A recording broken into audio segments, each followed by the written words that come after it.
गाय की चोरी। कलावती एक गरीब महिला थी जो अपने पोते के साथ रहा करती थी। उसका 7 वर्षीय पोता सरकारी स्कूल में पढ़ने जाया करता था। वो खेतों में काम करके अपना गुजारा बस कर रही थी। वो अपने बुढ़ापे के हाथों से रोटी बनाती और सोनू को खिलाती थी। एक दिन सोनू भागा भागा स्कूल से घर आया और कलावती से कहने लगा, दादी माँ, आज राहुल खीर लेकर आया था। वो बहुत ही स्वादिष्ट भी थी। मुझे भी खीर बनाकर दो ना। बेटा, खीर बनाने के लिए दूध की जरूरत होती है। वो भला मैं कहाँ से लेकर आऊं? नहीं, मुझे तो खीर ही खानी है। 2 जून की रोटी तो मुश्किल से मिलती है। तुझे भला खीर कहाँ से लाकर दूं? चल, मैं पास में उमा शंकर से पूछ के आती हूँ। उसके पास बहुत सारी गाय है। दादी माँ, मैं जाकर पूछ कर आता हूँ। आप खीर बनाने की तैयारी करो। वो हमारे पड़ोसी हैं, तो थोड़ा सा तो दूध दे ही सकते हैं ना। सोनू कलावती से कहकर उमा शंकर के पास जाता है, जहाँ पर उमा शंकर अपनी गाय को चारा खिला रहा होता है। सेठ जी, क्या है? तेरी हिम्मत कैसे हुई यहाँ आने की, गरीब कहीं का? आपके पास तो इतनी सारी गायें हैं। नजर लगाएगा क्या? नहीं नहीं, मुझे खीर खानी है। मेरे घर दूध नहीं है। मुझे थोड़ा सा दूध दे दीजिए, जिससे मैं खीर बनाकर खा सकूं। शक्ल देखी है अपनी? इतने गरीब हो तुम लोग कि तुम लोगों को खीर खाना गवारा नहीं। तुम लोग सिर्फ मीठा भात ही खाओ, उसी को खीर समझ लेना। इतने सारे दूध में से थोड़ा सा दूध दे दोगे तो आपको घाटा थोड़ी ना हो जाएगा सेठ जी। मुझे सिखाता है? चल, अभी बताता हूँ तुझे। उमा शंकर उसको मार कर भगा देता है।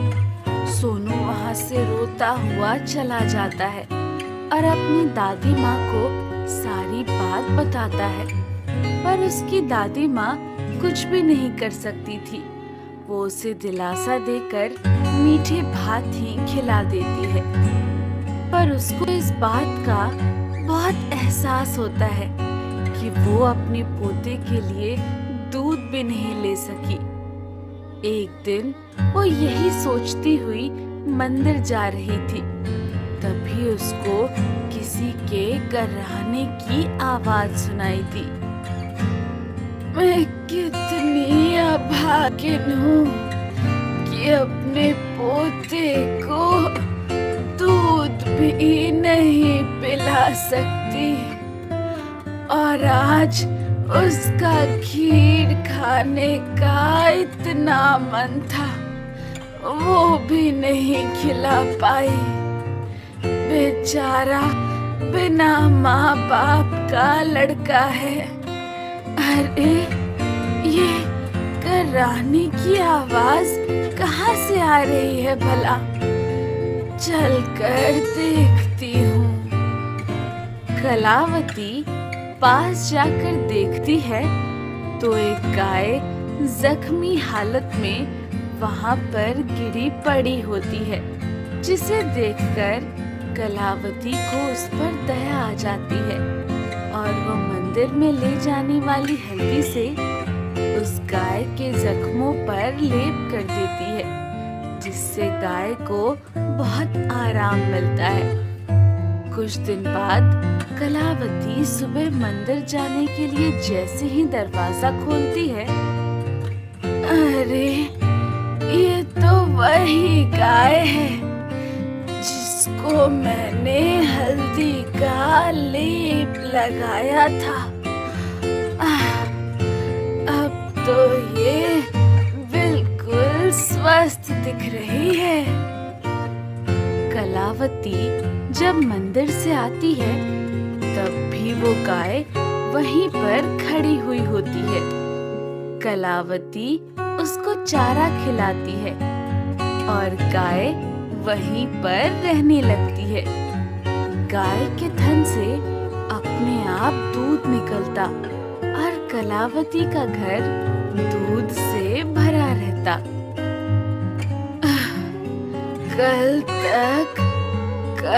तक मेरे पास दूध का गिलास भी नहीं था और आज मेरे घर में इतना दूध है कि मैं इसे लोगों को दे सकती हूँ। वाह रे किस्मत। कलावती की गाय की खबर पूरे गांव में फैल चुकी थी। ये बात जब उमा शंकर को पता चलती है तो वो सोचता है, इतना दूध देने वाली गाय तो मेरी डेयरी में होनी चाहिए। अगर वो मेरे पास हुई तो मेरा व्यापार बहुत अच्छा चलेगा। कलावती को क्या चाहिए? सिर्फ एक लोटा दूध जो दादी पोते के लिए काफी है। आज रात ही मैं उस गाय को चुराकर अपनी डेयरी में बांध लूंगा। उमा शंकर रात के अंधेरे में उस गाय को खूंटे से छुड़ाकर अपनी डेयरी में ले आता है और बाकी गायों के साथ बांध देता है। इस गाय को मैं ले तो आया हूँ, पर सुबह जब कलावती को इसके चोरी होने का पता चलेगा तो वो सब जगह इसको तलाशेगी। एक काम करता हूँ, इस पर मैं पेंट कर देता हूँ जिससे इसको कोई पहचान न पाए।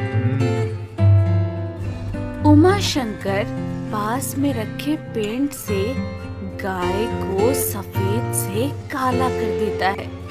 उधर कलावती जब सुबह उठती है तो गाय को वहाँ पर ना पाकर वो दुखी होती है और उसकी तलाश करती है। कुछ लोगों के साथ वो उमा शंकर के पास पहुँचती है। उमा शंकर, क्या मेरी गाय तुम्हारे यहाँ पर आई है? क्या तुमने मुझे गाय चोरी करने वाला समझ रखा है? मेरे पास अपनी बहुत सारी गाय हैं। मुझे तुम्हारी गाय चुराने की भला क्या पड़ी है? जाओ जाओ, यहाँ से जाओ। उमा शंकर, एक बार मुझे अपनी डेयरी में गाय देखने दो। ठीक है, तुम यहाँ पर सभी गाय को देख सकती हो। कलावती सभी गायों को देखती है पर गाय की पहचान नहीं होती। तभी वो गाय रमाना शुरू कर देती है। कलावती को वो आवाज जानी पहचानी लगती है पर वो समझ नहीं पाती कि वो उसकी गाय बंधी हुई होती है। आवाज तो बिल्कुल मेरी गाय की तरह लग रही है और मेरी गाय तो बिल्कुल सफेद है। यहाँ पर तो सभी गाय काली है। कलावती उसकी आवाज सुनकर बेचैन हो जाती है। वही वो गाय भी कलावती से मिलने के लिए तड़प रही होती है। वो अपने खूंटे से हटना चाहती थी पर उमा शंकर ने उसे कस के बांधा हुआ था। ये कलावती की गाय तो बहुत उधम मचा रही है। अगर ये ऐसे ही इधर उधर मचलती रही तो मेरी चोरी पकड़ी जाएगी। कलावती वहाँ पर अपनी गाय ना पाकर उदास होकर वहाँ से जा रही होती है। तभी आसमान में तेज बिजली चमकती है और अचानक से तेज तेज बारिश होना शुरू हो जाती है। साथ ही कलावती का गाय का तेज तेज रमाना शुरू हो जाता है। हो ना हो, यहाँ पर कुछ तो गड़बड़ है। हाँ, एक बार मैं दोबारा से अपनी गाय को चेक करके आती हूँ। कलावती जब गाय को देखती है तो बारिश की पानी की वजह से गाय का रंग उतर रहा होता है और वो काली से सफेद हो जाती है। ये बात कलावती अपने साथ लाए हुए सभी आदमियों को बताती है और जाकर अपनी गाय को गले से लगा लेती है। उमा शंकर, तुमने कलावती की गाय को चोरी से अपनी गाय के साथ बांध लिया है। तुमने अपराध किया है, तुम्हें सजा मिलनी चाहिए। अब तुम्हारा फैसला पंचायत के सरपंच करेंगे। उमा शंकर, तुम कितने गिरे हुए आदमी हो। तुम्हारे पास इतनी सारी गाय है, तब भी तुम्हारा पेट नहीं भरा। हाँ, मेरे पास एक ही गाय थी जो तुमने चुरा ली। मैं इसके सहारे अपना गुजर बस कर रही थी, वो भी तुमसे बर्दाश्त नहीं हुआ। मुझे माफ कर दो कलावती। अगले दिन फैसला सरपंच के हाथ में जाता है, जहाँ पर उमा शंकर को दोषी करार दिया जाता है और उसे सजा दी जाती है। वहीं दूसरी ओर कलावती उस गाय के दूध को लोगों में बांटने लगती है, जिससे सभी लोग बहुत खुश होते हैं। अब सोनू को भी भरपूर दूध मिल रहा था।